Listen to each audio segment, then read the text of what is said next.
proklamasi.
Proklamasi berasal dari bahasa Latin, yaitu proclamer, dengan arti pengumuman atau pemberitahuan kepada publik. Proklamasi adalah semangat dengan berjuang dengan hakiki, tulus, serta tidak mementingkan egonya sendiri.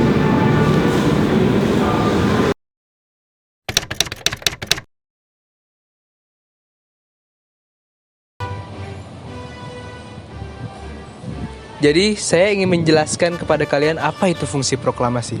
Proklamasi itu mempunyai fungsi untuk memberitahukan kepada negara-negara lain atau dunia internasional bahwa Indonesia adalah negara merdeka. Sedangkan dampak dari proklamasi itu sendiri adalah Indonesia menjadi mempunyai hak dan kewajiban yang sama atau setara dengan negara-negara yang lain.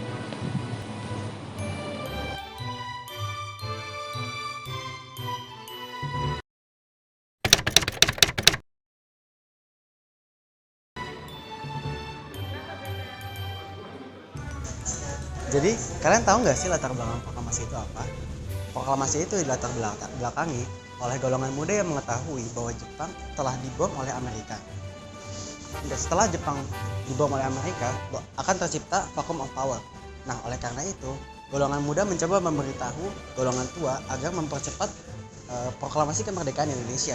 Jadi, golongan muda mendesak, tapi golongan tua tidak menyetujuinya.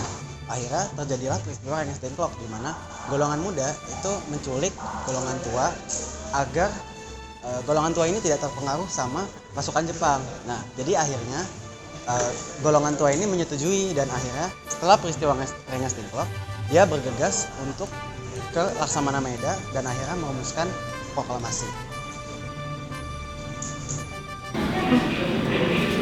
Nah, sekarang gue lagi ada di ruang perumusan proklamasi nih. Jadi waktu tanggal 16 Agustus 1945 itu Bung Hatta, Bung Karno, dan Ahmad Sudarjo mengunjungi ke rumah Laksamana Maeda untuk memberitahu bahwa ada perumusan proklamasi. Nah, pas tanggal 16 itu Bung Karno, Bung Hatta, sama Sudarjo kan meminta izin. Laksamana Maeda itu mengizinkan untuk rumahnya dijadikan tempat perumusan proklamasi.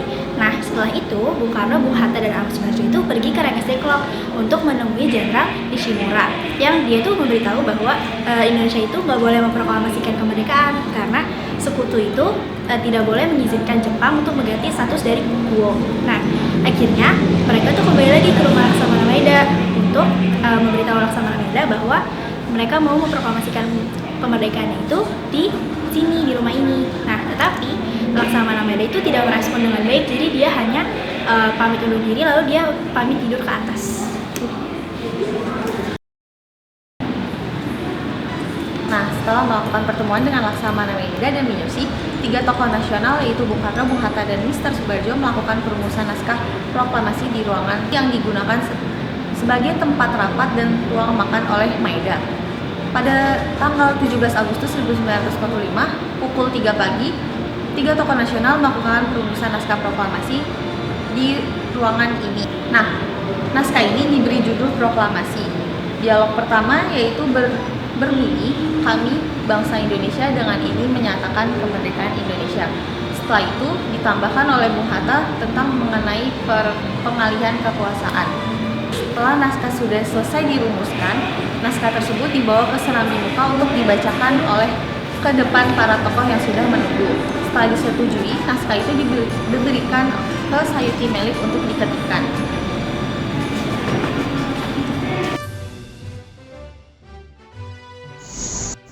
Nah guys, tadi kan kita udah lihat tuh bagaimana Insinyur Soekarno, Muhammad Hatta, dan Mr. Ahmad Subarjo dia merumuskan naskah proklamasi. Sekarang kita udah ada di ruangan tempat mereka bertiga membacakan naskah proklamasi di depan 26 anggota yang hadir sebagai saksi mengenai peristiwa perumusan proklamasi tersebut. Nah, peristiwa perumusan proklamasi tersebut dibacakan di tengah-tengah serambi rumah milik Laksamana Maida, dan di saat teks proklamasi itu pun dibacakan, peserta hadirin sangat setuju dengan apa yang ada di dalam teks tersebut, dan Soekarni menegaskan bahwa diperlukannya tanda tangan sebagai bukti yang otentik bahwa perumusan naskah proklamasi tersebut sudah dilakukan. Namun bukan oleh semua hadirin yang datang, melainkan hanya oleh Insinyur Soekarno dan Muhammad Hatta saja sebagai perwakilan dari atas nama bangsa Indonesia. Nah, setelah naskah proklamasi disetujui oleh para hadirin, maka Bung Karno pun menyuruh kepada Sayuti Melik untuk mengetik naskah proklamasi tersebut. Nah, mau tahu kan gimana ruangan tempat naskah proklamasi kita dibentuk? Yuk ikut yuk! Nah, teman-teman, di sini ada Sayuti Melik yang sedang mengetik dan ada BM dia yang menemaninya. Nah, dalam pengetikan, Sayuti Melik itu mengubah 3 kata dalam naskah proklamasi yang dirumuskan oleh Soekarno, yaitu mengubah kata tempoh menjadi kata tempo, mengubah wakil-wakil bangsa Indonesia menjadi atas nama bangsa Indonesia, serta mengubah penulisan hari, bulan, dan tahun. Dan setelah selesai mengetik, Sayuti Melik pun membawa naskah tersebut kembali ke tempat hadirin untuk ditandatangani oleh Bung Karno dan Bung Hatta. Nah, Bung Karno dan Bung Hatta itu menandatangani di atas piano yang terdapat di bawah tangga ruangan.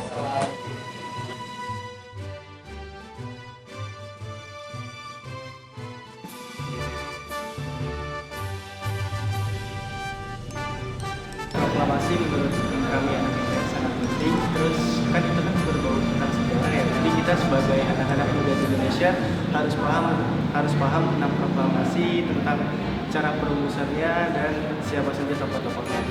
Karena kita sebagai anak milenial kita harus tahu sejarahnya, dari mana Indonesia, perjuangan Indonesia dari awal sampai titik akhir. Oke, menurut Mas Zaki nih ya, generasi muda sekarang tuh antusiasme mengetahui tentang sejarah itu besar atau kecil sih Mas? Sebagai sih ada kurang. Oke, kurang. Jadi menurut Mas cara mengatasi kekurangan dari antusiasme generasi muda zaman sekarang itu gimana Mas? Cara mengatasinya lebih banyak-banyak baca buku, referensi, terus mengunjungi museum-museum. Nah, jadi kita udah selesai nih ngelilingin Museum Proklamasi. Nah, kita sebagai generasi muda sudah seharusnya menghargai jasa para pahlawan kita dengan cara Just